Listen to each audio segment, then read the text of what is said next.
ഈശോയെ.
പരിശുദ്ധ പരമ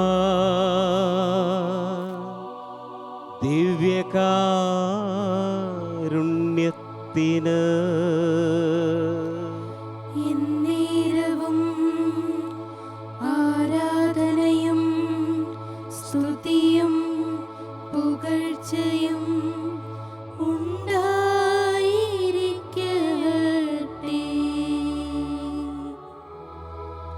പരിശുദ്ധ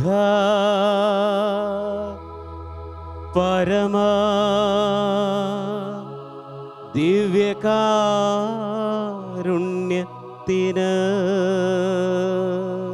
എന്നേരവും ആരാധനയും സ്തുതിയും പുകഴ്ചയും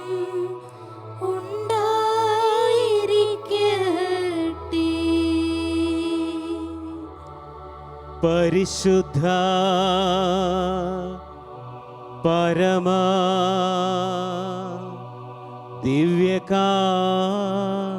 ദിവ്യകാരുണ്യത്തിന് എന്നേരവും ആരാധനയും സ്തുതിയും പുകഴ്ചയും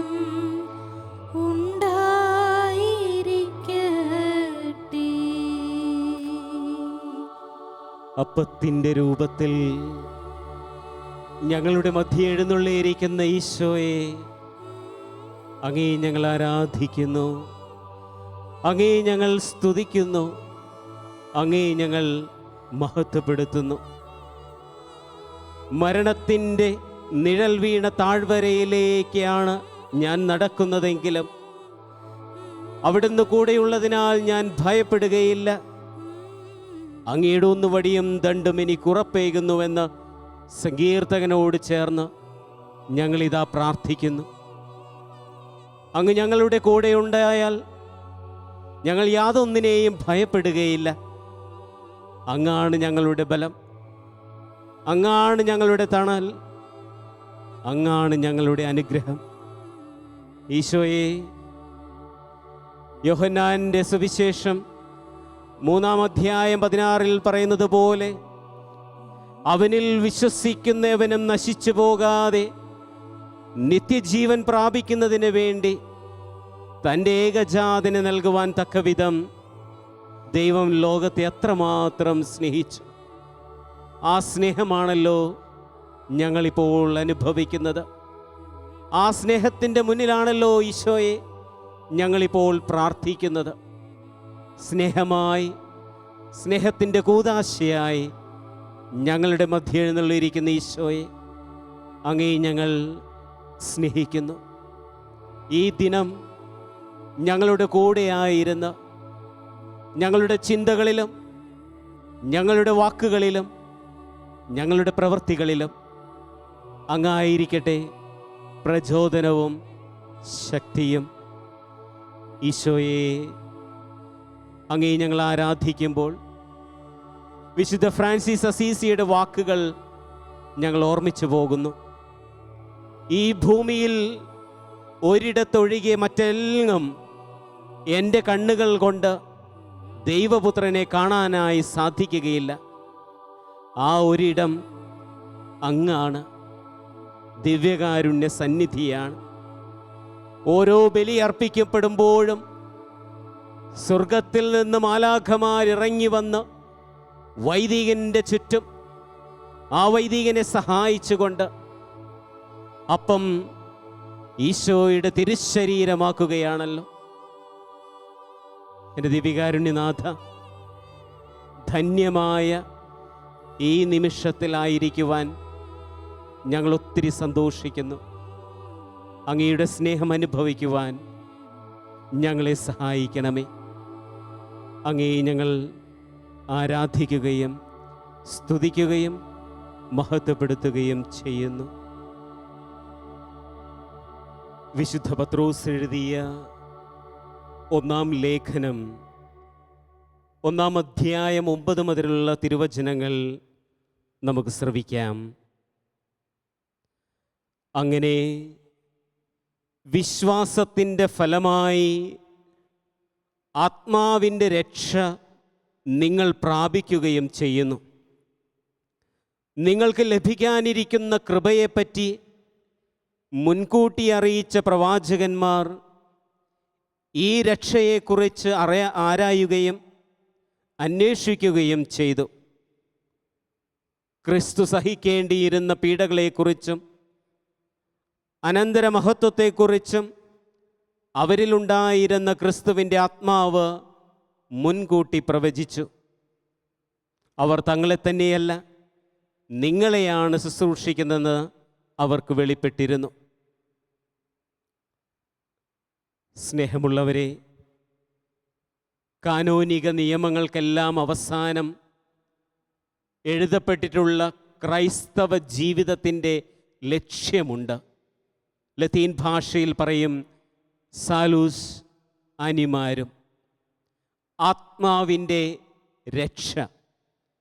ഏത് പ്രവൃത്തി ചെയ്യുമ്പോഴും ഈ ലോകത്തിൽ ക്രിസ്തുവിൽ വിശ്വസിക്കുന്ന ഒരു വ്യക്തി ആത്യന്തികമായി മനസ്സിൽ കാത്തു സൂക്ഷിക്കേണ്ട വലിയൊരു ചിന്ത, ഞാൻ ആത്മാക്കളെ തേടുവാൻ ഇറങ്ങിത്തിരിക്കേണ്ടവനാണ് എന്ന്.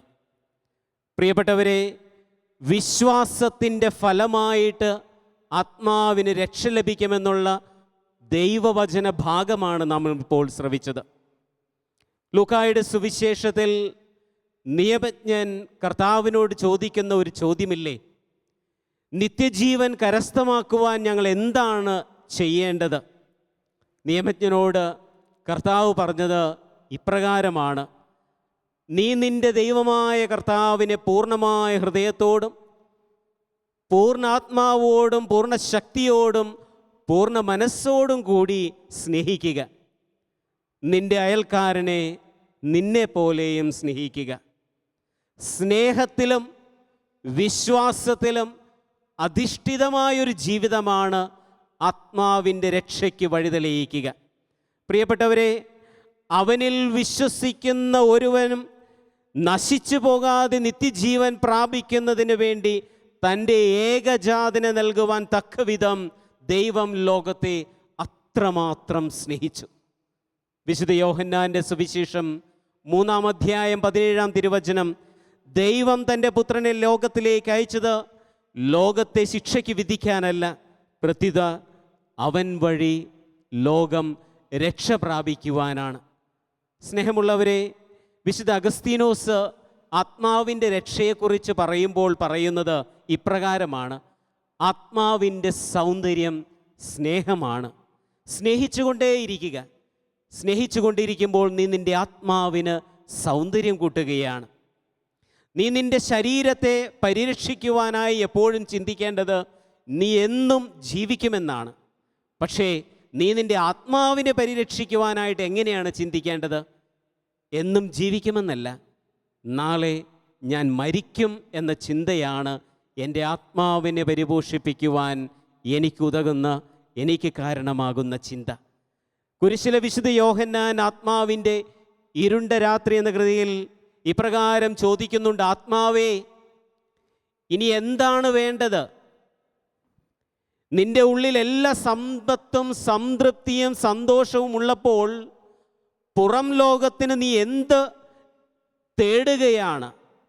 എന്തിനു വേണ്ടിയാണ് നീ തിരയുന്നത്?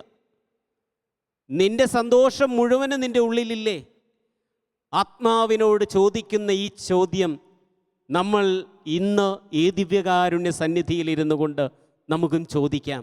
പുറം ലോകത്ത്, ഈ ലോകം മുഴുവനിലും പരതിപ്പായുന്നത് എന്തിനു വേണ്ടിയാണ്? സന്തോഷത്തിന് വേണ്ടിയാണോ? അവിടെ നിനക്കൊരിക്കലും കിട്ടില്ല യഥാർത്ഥമായ സന്തോഷം. യഥാർത്ഥമായ സന്തോഷം ലഭിക്കുക ഈ ദിവ്യകാരുണ്യ സന്നിധിയിൽ മാത്രം. നമുക്ക് പ്രാർത്ഥിക്കാം.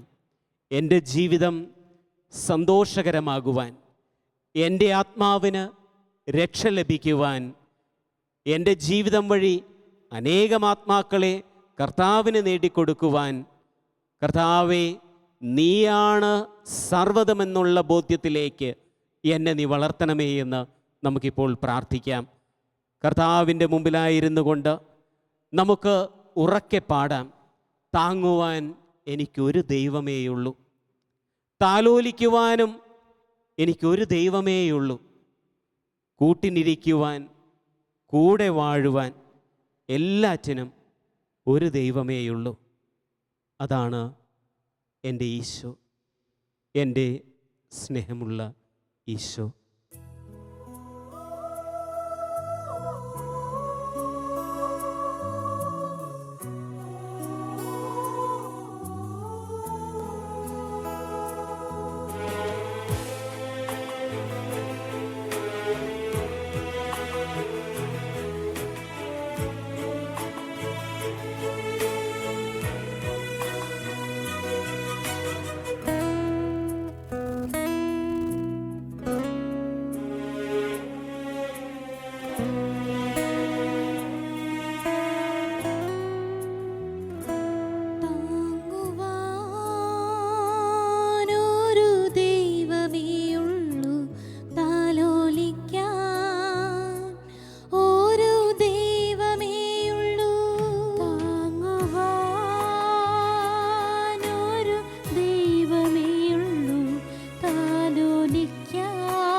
എന്നെ സ്നേഹിക്കുന്ന ഈശോയെ, എന്നെ നീ താങ്ങേണമേ.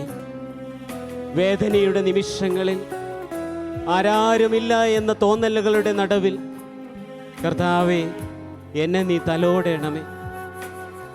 നീയാണ് എൻ്റെ ദൈവം, നീയാണ് എൻ്റെ ശക്തി, നീയാണ് എൻ്റെ സർവ്വതും. എന്നെ വഴി നടത്തി എന്നെ സ്നേഹിക്കണം.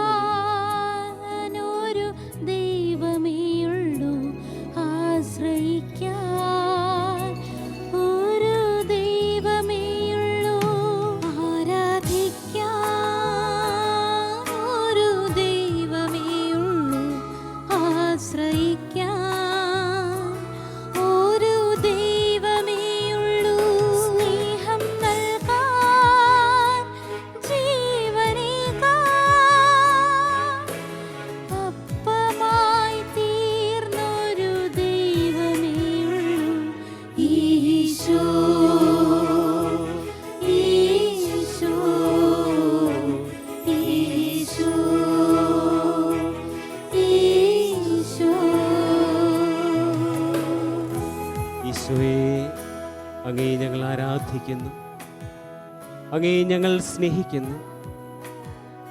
അങ്ങയുടെ ഈ സാന്നിധ്യത്തെ ഓർത്ത് ഞങ്ങൾ എന്നും സന്തോഷിക്കുന്നു.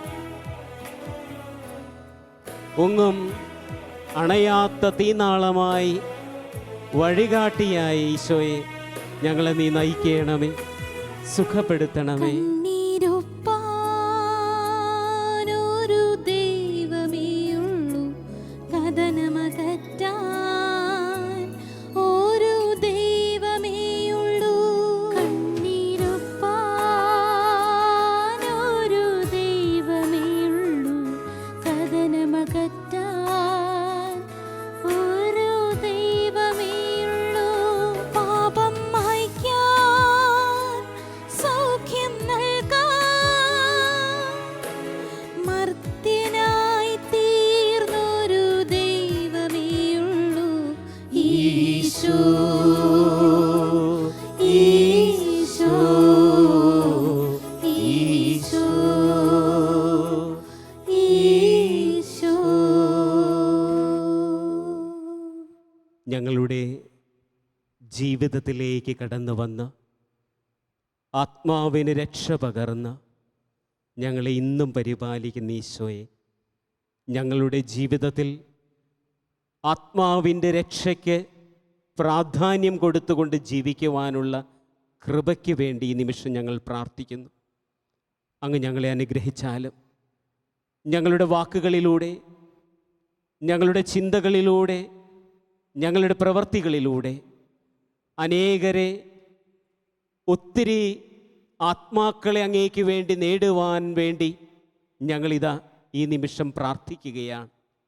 ഞങ്ങളുടെ ജീവിതം കൊണ്ട് അനേകരെ അങ്ങയുടെ സന്നിധിയിലേക്ക് നടത്തുവാൻ വേണ്ടി, അങ്ങയുടെ സന്നിധിയിലേക്ക് ആനയിക്കുവാൻ വേണ്ടി ഈശോയെ ഞങ്ങളിപ്പോൾ പ്രാർത്ഥിക്കുന്നു. മാതൃകാപരമായ ജീവിതം കൊണ്ട് അനേകരെ അങ്ങയുടെ മുമ്പിലേക്ക് ആനയിക്കുമ്പോൾ ഈശോയെ, ഞങ്ങളുടെ ജീവിതമാണല്ലോ സാഫല്യമാകുന്നത്. അങ്ങയുടെ മുമ്പിൽ മുട്ടുകുത്തി പ്രാർത്ഥിക്കുമ്പോൾ കിട്ടുന്ന ആ ഊർജം കൊണ്ട് ഞങ്ങളുടെ ഗ്രാമങ്ങളിലേക്ക്, ഞങ്ങളുടെ തെരുവീഥികളിലേക്ക് ഇറങ്ങിത്തിരിക്കുവാനായി ഈശോയെ ഞങ്ങളെ പഠിപ്പിക്കണമേ. മദർ തെരേസ മാധ്യമപ്രവർത്തകരോട് എപ്പോഴും പറഞ്ഞുകൊണ്ടിരുന്നല്ലോ, എനിക്ക് തെരുവീഥികളിലേക്ക് ഇറങ്ങുവാൻ വേണ്ട ഊർജവും ശക്തിയുമൊക്കെ ലഭിക്കുന്നത് ഓരോ ദിവസവും ദിവ്യകാരുണ്യനാഥൻ്റെ മുമ്പിൽ മുട്ടുകുത്തി നിന്ന് പ്രാർത്ഥിക്കുമ്പോൾ ലഭിക്കുന്ന ഊർജമാണ് എന്ന്. ഈശോയെ, ആ ആത്മധൈര്യത്തോടെ, ആ ആർജവത്തോടുകൂടി ലോകത്തിന് മുമ്പിൽ സാക്ഷ്യം നൽകുവാനായി അങ്ങേ ഏറ്റുപറഞ്ഞുകൊണ്ട് ദിവ്യകാരുണ്യനാഥനാണ് എൻ്റെ ശക്തി എന്ന് ഉറക്കെ പ്രഘോഷിക്കുവാൻ ഞങ്ങൾക്ക് അങ്ങ് നീ സഹായമരുളണമേ. ഈശോയെ, എത്രമാത്രം നന്ദി പറഞ്ഞാലും മതി വരില്ല. അങ്ങയുടെ മുമ്പിൽ നിൽക്കുവാൻ പോലും യോഗ്യതയില്ലാത്തവരാണ് ഞങ്ങളെല്ലാവരും. പാപം കൊണ്ട് അങ്ങയെ വേദനിപ്പിച്ച് അങ്ങിൽ നിന്നകന്നു പോയ നിമിഷങ്ങൾ ഓർക്കുമ്പോൾ, ആത്മാവിൻ്റെ രക്ഷയ്ക്ക് പ്രാധാന്യം കൊടുക്കാതെ തിന്മയുടെ ആസക്തികൾക്ക് അടിമപ്പെട്ടു പോയ നിമിഷങ്ങളുണ്ടായപ്പോൾ, കർത്താവേ, എന്തുമാത്രം വേദനയിലൂടെ നീ നടന്നു നീങ്ങിയെന്ന് ഞങ്ങൾ മനസ്സിലാക്കുന്നു. ഞങ്ങളുടെ ആത്മാവിനെ നഷ്ടപ്പെടുത്താതെ ആത്മാവിൻ്റെ രക്ഷയ്ക്ക് വേണ്ടി നിരന്തരമായി പ്രാർത്ഥിക്കുവാനും നിരന്തരമായി പ്രയത്നിക്കുവാനും വേണ്ട കൃപാവരം നീ ഞങ്ങൾക്ക് നൽകണമേ. എൻ്റെ ഈശോയെ, ഈ നിമിഷം ദിവ്യകാരുണ്യ ആരാധനയുടെ സമാപന നിമിഷങ്ങളിലേക്ക് ഞങ്ങൾ പ്രവേശിക്കുമ്പോൾ നീ ഞങ്ങളെ അനുഗ്രഹിക്കണമേ. അങ്ങ് ഞങ്ങൾക്ക് അനുഗ്രഹവും ആശീർവാദവും നൽകുന്നതിലൂടെ ഇന്ന് മുതൽ അങ്ങേക്ക് പ്രിയങ്കരമായ ജീവിതം നയിക്കുവാൻ, അങ്ങേക്ക് ഇഷ്ടമുള്ള കുഞ്ഞു മക്കളായി ജീവിക്കുവാൻ വേണ്ട എല്ലാ കൃപകളും ഞങ്ങളുടെ ജീവിതത്തിലേക്ക് ഒഴുക്കണമേ. എൻ്റെ ഈശോയെ, അങ്ങയുടേതായി അങ്ങേക്ക് വേണ്ടി മാത്രം ജീവിക്കുവാനുള്ള ശക്തി അങ്ങ് ഞങ്ങൾക്ക് പ്രദാനം ചെയ്യണമേ. ഒരു നിമിഷം നമ്മുടെ കരങ്ങൾ കൂപ്പിപ്പിടിച്ച് കർത്താവിൻ്റെ ഈ സന്നിധിയിലിരുന്നു കൊണ്ട് നമുക്ക് പ്രാർത്ഥിക്കാം. എൻ്റെ ദിവ്യകാരുണ്യനാഥ, എൻ്റെ ആത്മാവിനെ ഒരിക്കലും നഷ്ടപ്പെടുത്തുന്ന വിധത്തിൽ പൈശാചികമായ ഒരു പ്രവണതയ്ക്കും ഞാൻ അടിമപ്പെടാതെ എപ്പോഴും അങ്ങേ കരവലയത്തിൽ, അങ്ങേ സ്നേഹധാരിൽ എപ്പോഴും നിലനിർത്തണമേ എന്ന് നമുക്ക് പ്രാർത്ഥിക്കാം. കർത്താവായ ഈശോയുടെ ഈ ആശീർവാദം സ്വീകരിക്കുമ്പോൾ നമ്മിൽ നിന്ന് അകന്നിരിക്കുന്നവരെയും നമ്മോടൊപ്പമുള്ളവരെയും നമ്മുടെ എല്ലാ കുടുംബങ്ങളെയും നമുക്ക് സമർപ്പിക്കാം, നമ്മുടെ നിയോഗങ്ങളെ സമർപ്പിക്കാം. ആരെങ്കിലും കർത്താവായ യേശു ക്രിസ്തുവിൽ വിശ്വസിക്കാതെ, കർത്താവായ ദൈവത്തിൽ പ്രാർത്ഥിക്കാതെ ജീവിക്കുന്ന ആരെങ്കിലും നമ്മുടെ കുടുംബത്തിനുണ്ടെങ്കിൽ അവരെല്ലാം നമുക്കിപ്പോൾ ഈ നിമിഷത്തിൽ ദിവ്യകാരുണ്യ സന്നിധിയിലേക്ക് നമുക്ക് കൊണ്ടുവന്ന് അവരെ സമർപ്പിച്ചുകൊണ്ട് നമുക്ക് പ്രാർത്ഥിക്കാം. സർവശക്തനായ ദൈവത്തിൻ്റെ അനുഗ്രഹം ഈ നിമിഷം നമ്മളിലേക്കും നമ്മുടെ കുടുംബാംഗങ്ങളിലേക്കും നമ്മളിൽ നിന്ന് അകന്നിരിക്കുന്ന എല്ലാവരിലേക്കും ചൊരിയുമാറാകട്ടെ എന്ന് നമുക്ക് പ്രാർത്ഥിച്ചുകൊണ്ട് ഈ സമാപനാശീർവാദം നമുക്കിപ്പോൾ സ്വീകരിക്കാം. ഭക്ത്യാവണങ്ങുക സാഷ്ടാംഗം വീണു നാം ഏറ്റം മഹത്താനി കൂദാശയേ. നവ്യനിയമത്തിൻ കർമ്മങ്ങൾ വന്നല്ലോ പൂർവികം സാദരം മാറി നിൽപ്പൂ. ഇന്ദ്രിയങ്ങൾ കേഴും പോരായ്മയൊക്കെയും തീർക്കുക വിശ്വാസ ദിവ്യദീപ്തി. ദൈവപിതാവിനും തന്നേകജാതനും സ്തോത്രമുണ്ടാകണം ഇന്നും ഇന്നും. പാവനാത്മാവിനും ഔവേദം നിസ്തൂലം സ്തോത്രമുണ്ടാകണം നിത്യകാലം. സ്വസ്തിയും കീർത്തിയും ശക്തിയുമാർന്നെന്നും വാഴുക ത്രിത്വൈക ദൈവമാമേൻ. നമുക്ക് പ്രാർത്ഥിക്കാം. ദൈവമേ, അങ്ങയുടെ വിടാനുഭവത്തിൻ്റെ സ്മാരകമായി വിസ്മയാവഹമായ കുദാശ ഞങ്ങൾക്ക് നൽകിയല്ലോ. അങ്ങയുടെ പരിത്രാണത്തിൻ ഫലം ഞങ്ങൾ നിരന്തരം അനുഭവിക്കുമാറ് അങ്ങയുടെ തിരുശരീരത്തിൻ്റെയും തിരുരക്തത്തിൻ്റെയും ദിവ്യരഹസ്യങ്ങൾ എന്നും വണങ്ങുവാൻ അനുഗ്രഹമരുളണമേ എന്ന് നിത്യമായി ജീവിച്ചു വാഴുന്ന അങ്ങയോട് ഞങ്ങൾ പ്രാർത്ഥിക്കുന്നു. ആമേൻ.